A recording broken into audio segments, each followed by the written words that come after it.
ലോക ശ്രദ്ധ ഗസയിൽ നിന്ന് പതിയെ മാറി തുടങ്ങിയിരിക്കുന്നു. പക്ഷേ ഗസൻ ജനത ഇപ്പോഴും മരണഭീതിയിൽ തുടരുകയാണ്. മിസൈലുകളും ഡ്രോണുകളും ഉപയോഗിച്ചല്ല ഇത്തവണ ഇസ്രായേലിന്റെ കൊലവിളി. പകരം റിമോട്ട് കൺട്രോൾ വഴി പ്രവർത്തിക്കുന്ന, എപ്പോൾ വേണമെങ്കിലും പൊട്ടിത്തെറിക്കാവുന്ന റോബോട്ടുകളെ ഉപയോഗിച്ചാണ് ഇസ്രായേൽ ഗസൻ ജനതയുടെ ജീവിതത്തെ വീണ്ടും മരണഭീഷണിയിലാക്കിയിരിക്കുന്നത്. റോബോട്ടുകളെ ജനവാസ മേഖലകളിലേക്ക് അയച്ച് റിമോട്ട് കൺട്രോൾ വഴി സ്ഫോടനമുണ്ടാക്കി ഫലസ്തീനികളെ കൂട്ടക്കൊല ചെയ്യുന്ന രീതി കഴിഞ്ഞ വർഷമാണ് ഇസ്രായേൽ വികസിപ്പിച്ചത്. ആ റോബോട്ടുകൾ ഇപ്പോഴും ഗസയുടെ തെരുവുകളിൽ കറങ്ങി നടക്കുന്നുണ്ട് എന്നാണ് റിപ്പോർട്ടുകൾ സൂചിപ്പിക്കുന്നത്. എന്താണ് ഗസയിൽ ഇസ്രായേലിന്റെ പുതിയ പദ്ധതി? വിശദമായി നോക്കാം. സ്വാഗതം ഇൻഡെപ്തിലേക്ക്.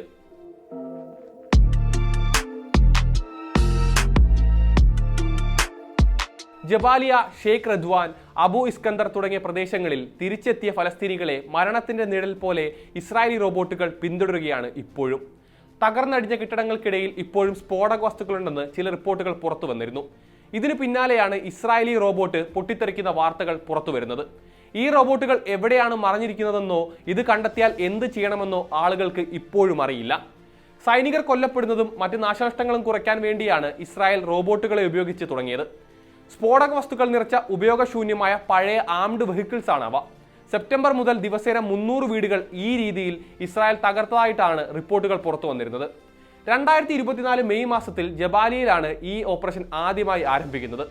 ഉപയോഗശൂന്യമായ അമേരിക്കൻ നിർമ്മിത M113 കവചിത പേഴ്സണൽ കാരിയറുകളെ 7 ടൺ സ്ഫോടക വസ്തുക്കൾ നിറച്ച ബൂബി ട്രാപ്ഡ് റോബോട്ടുകളായി മാറ്റുന്നതാണ് രീതി. ഡ്രോണുകളോ ബുൾഡോസറുകളോ ഉപയോഗിച്ച് ഇവ ജനവാസ മേഖലകൾക്ക് സമീപം സ്ഥാപിക്കും. ഇസ്രായേലിന് തോന്നുന്ന മുറയ്ക്ക് റിമോട്ട് കൺട്രോൾ ഉപയോഗിച്ച് ബ്ലാസ്റ്റ് ചെയ്യും. അങ്ങനെയായിരുന്നു അവയുടെ പ്രവർത്തന രീതി. ഒറ്റ പൊട്ടിത്തെറിയിൽ പരിസരത്തുള്ള വീടുകൾ, ജലസ്രോതസ്സുകൾ, വൈദ്യുതി സംവിധാനം എന്നിവയെല്ലാം തകരും.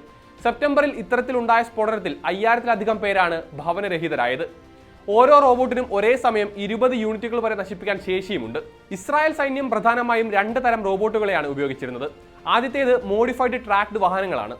പഴയ M113 ആമേർഡ് പേഴ്സണൽ കാരിയറുകൾ പോലെയുള്ളവ. സൈന്യം പ്രദേശത്തേക്ക് കടക്കുന്നതിന് മുൻപ് ടൺ കണക്കിന് സ്ഫോടക വസ്തുക്കൾ നിറച്ച് റിമോട്ട് കൺട്രോൾ വഴി ബ്ലാസ്റ്റ് നടത്തും.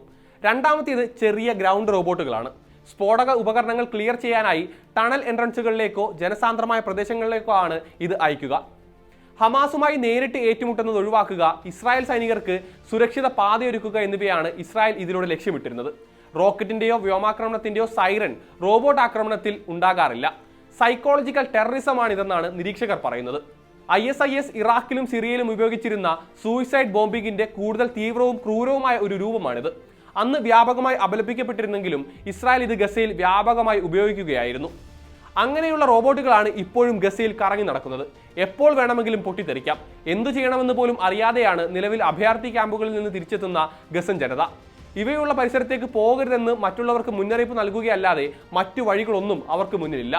പ്രത്യേക ബോംബ് നിർമ്മാർജ്ജന യൂണിറ്റിനെ വിവരം അറിയിച്ചിട്ടുണ്ടെങ്കിലും ഇത് കൈകാര്യം ചെയ്യാൻ അവർക്ക് കൂടുതൽ ഉപകരണങ്ങൾ ഗസയിലേക്ക് കൊണ്ടുവരേണ്ടി വരും. എന്നാൽ റഫ അതിർത്തി വഴി അടിയന്തര സഹായം കടക്കുന്നതുവരെ തടഞ്ഞു വെച്ചിരിക്കുകയാണ് ഇസ്രായേൽ. പേപ്പറിലെങ്കിലും വെടിവെച്ചകൾ നിലച്ചിരിക്കുന്നു. എന്നാൽ തുടങ്ങി വെച്ചതൊന്നും പൂർണ്ണമായി അവസാനിപ്പിച്ചിട്ടില്ല ഇനിയും ഇസ്രായേൽ.